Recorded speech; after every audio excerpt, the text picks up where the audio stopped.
turning 33 in November and I have a $5 million net worth. Now, I didn't come from money, I didn't grow up with money, but I used my 20s to learn everything I could about money so that I could get rich. Now, in honor of my 33rd birthday, I'm going to be teaching you guys the 33 money lessons you should have been taught in your 20s to get rich in your 30s. Today, we're talking about how to calculate your real hourly wage, and trust me, it is not what you think it is. I bet that you don't actually have any idea how much you make, even if you think you do. You may think that bringing home $1,000 a week after taxes means that's your money to spend. But that's because you're forgetting about the cost to earn a paycheck. Businesses understand this, that there is a big difference between income and profit. Those people are overestimating how much money they actually have available. And because of this, they are making bad purchasing decisions. How many times have you justified buying something that you don't really need because it's just a couple hours of work? They're staying in bad jobs because they pay well, even though they've never considered the phantom cost. They're not taking their dream job because it pays less, even though the net result in their pocket might be higher than what they're currently making in the job that they hate. And it is keeping people broke and unhappy.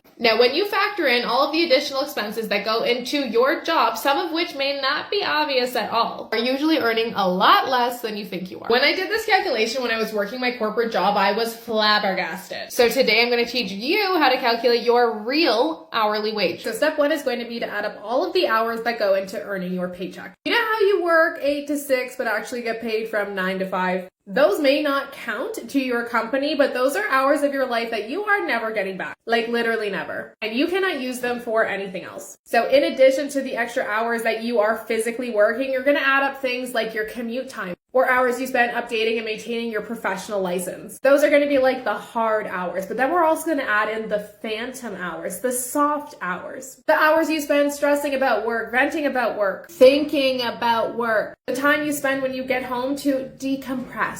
You're also going to add up any job-related illness. Add in the time you spend on the weekend lying in bed because you are so tired from the work week. If this feels complicated, you can run these numbers annually and then just divide it by 52 to get your weekly amount. We want your weekly amount right now, and I'm going to show you why in a second. So next is step 2. We're going to add up all of the costs that go into earning that paycheck. I know it may feel difficult to think about all of the actual costs that go into earning that paycheck, but here are some examples. So we have the obvious expenses like the cost of your commute, the gas, the wear and tear on your vehicle, parking, licensing fees, clothes you buy specifically for work. You know, the stuff that you wouldn't be caught dead in any other time than when you're clocking in. Lunches you buy while you're at work. Okay, to the not so obvious, like the things that you buy because you deserve it after you had a hard week. Or alcohol you buy to de-stress. Takeout you get because you are too tired to cook.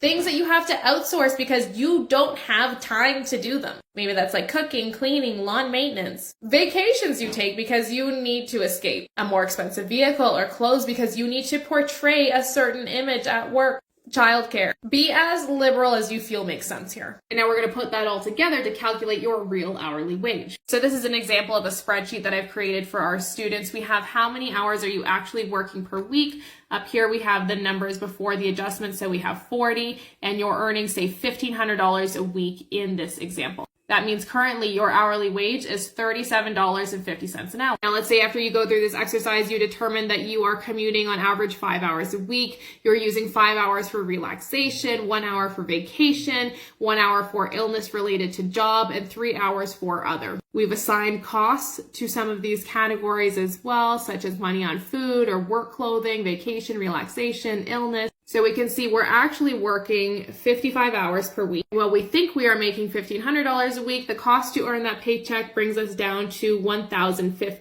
So while we think our current hourly wage is $37.50 an hour, we are actually only making $19.09. That is a big difference, and that is a very important number to know. Now, many people will stay in jobs that they hate because they think that they get paid too much to leave, not realizing the costs that come along with keeping this higher paying job, where they might actually keep more and have more happiness by taking something that on paper pays less. Not understanding these numbers can also mean that people think they need more than they do to actually retire, not realizing how much money is going into just earning their paycheck. And another really big problem that I see with people not understanding their real hourly wages, they are able to justify these large purchases or these expensive purchases considering only their on paper salary, not understanding that this is not the real number that they are working with. If you want to learn more about money, we have free trainings to help you get started. Find them on our website under freebies.